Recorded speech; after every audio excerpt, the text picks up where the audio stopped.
নমস্কার বন্ধুরা, আজ আমরা ঘুরে দেখব পশ্চিমবঙ্গের অন্যতম জেলা পুরুলিয়া।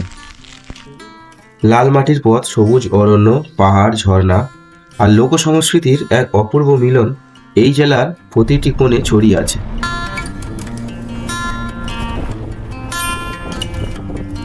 পুরুলিয়ার সবচেয়ে বড় আকর্ষণ অযোধ্যা পাহাড়। ভোরের সূর্যোদয়, কুয়াশায় ঢাকা পাহাড় আর পাখির ডাক যেন প্রকৃতির এক জীবন্ত ছবি। কাছেই রয়েছে বামনী জলপ্রপাত, যেখানে পাহাড় বেয়ে নেমে আসা জলধারা মনকে শান্ত করে। মুরগুমা ও খয়রাবেড়া ড্যামের নীল জলরাশি এবং চারপাশের সবুজ বনভূমি ভ্রমণ প্রেমীদের মুগ্ধ করে।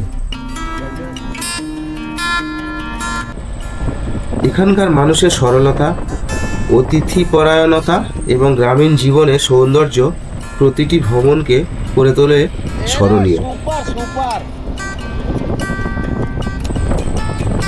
আপনি যদি শহরের কোলাহল থেকে দূরে প্রকৃতির মাঝে একটা শান্তি খুঁজে নিতে চান, তাহলে পুরুলিয়া আপনার জন্য আদর্শ গন্তব্য। একবার এলে পাহাড়, জঙ্গল, ঝর্ণা আর সংস্কৃতির এই অনন্য মেলবন্ধন আপনাকে বারবার ফিরে আসতে ডাকবে।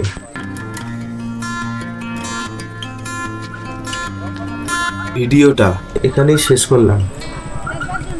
যদি এই ভিডিও ভালো লাগে, একটা লাইক করুন, কমেন্টে জানান আপনার প্রিয় পুরুলিয়ার জায়গাটা। তোমরা আরও সুন্দর ভ্রমণ ভিডিও দেখতে আমার চ্যানেলটি সাবস্ক্রাইব করতে ভুলবেন না। ধন্যবাদ।